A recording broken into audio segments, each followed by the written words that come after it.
It's Friday, July 14th. I'm Scott Squires, and this is SaltWire Today. The North American Indigenous Games, the biggest sports event ever in Atlantic Canada, are kicking off in Chibuktuk this weekend, and it's not your typical sports event. Culture takes center stage, making up 50% of the games. The cultural village at Halifax Common will be buzzing with performances by artists like Morgan Toney, Emma Stevens, and city natives.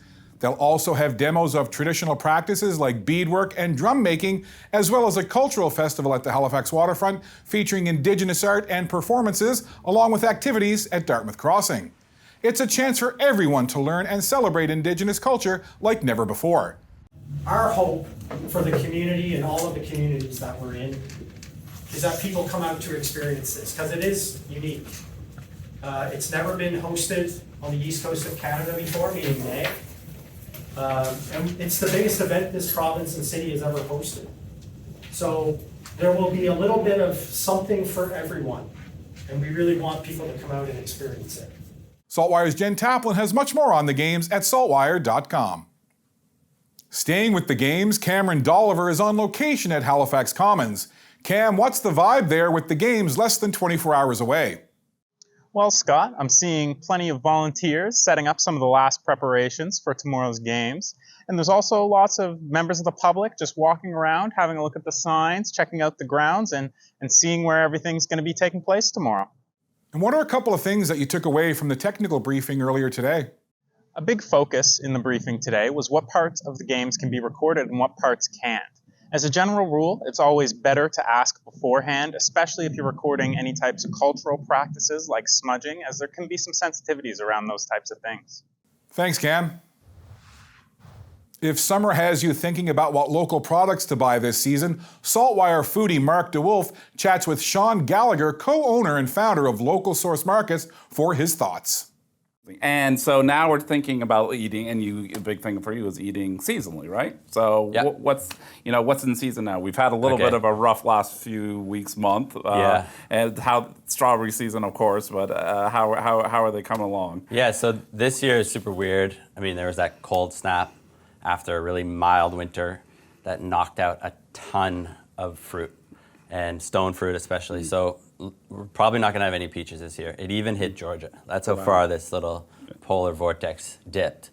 So we're going to have a limited amount of fruit this summer, unfortunately, because of that. And then we had that drought, which caused fires. And then we've had so much rain that now the field berries are having trouble, and a lot of things have drowned. So the melon season is pretty much wiped out already because they're in the wet ground. So today is the first day of sunshine. We got 3 days of that in the forecast, so it's good. These berries are grown in a tunnel, so they're covered. Right. They're at a high table. They're ever-bearing variety, so they're going to be available till September.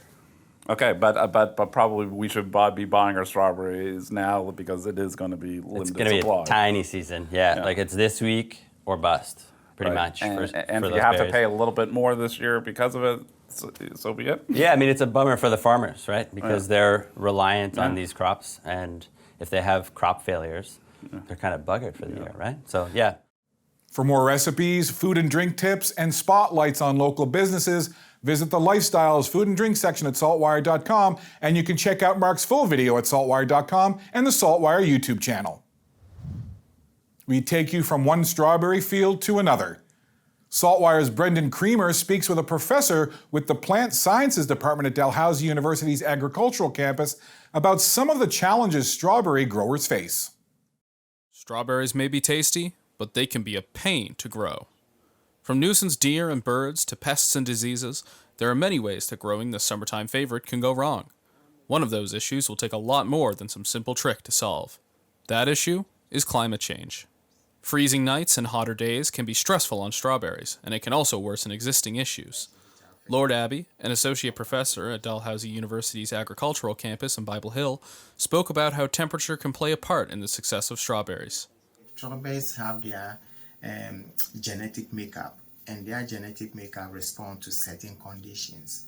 So once this climate change, is having effect on them, it takes a toll on how the plant also respond and grow, and then the productivity and so on and so forth.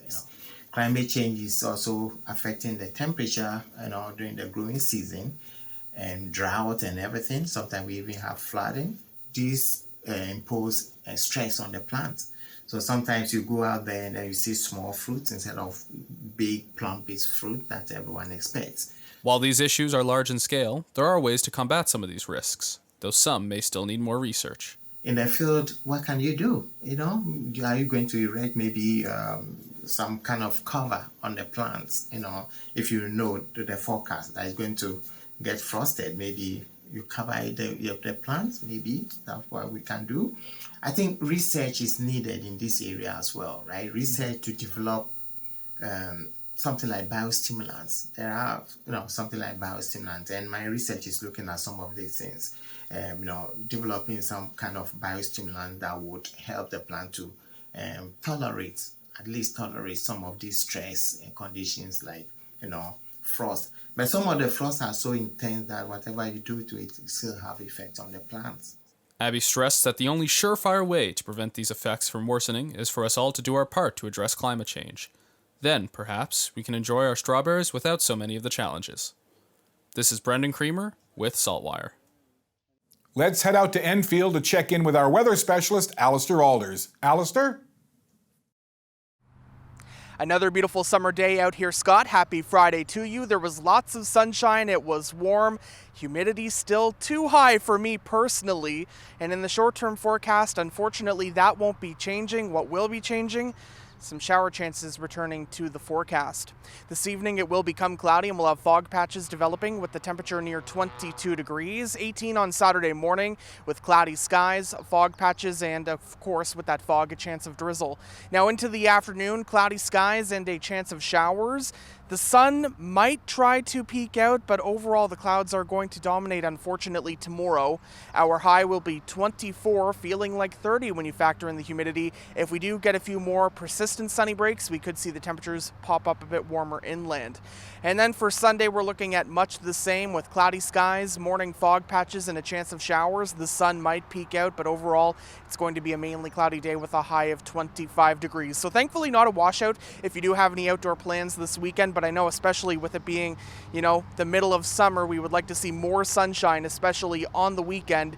But the chance of showers will be sticking with us at least for the first half of next week. Temperatures will remain warm, which is nice.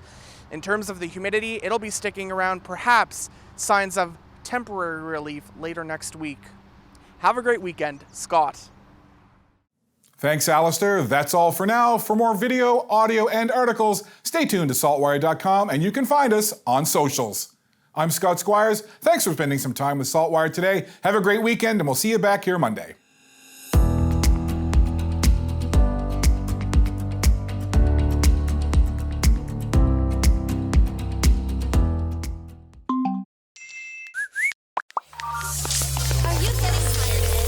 Turn off the noise. Tune in to what matters. What matters is information you can trust. What matters is the news you can use to make life's big decisions. Informed healthcare choices, casting the smart vote, or opening that business. What matters is understanding the world around you. Let SaltWire connect you to what matters with unlimited access to the information you need for only $20 for the first year. Become a member today.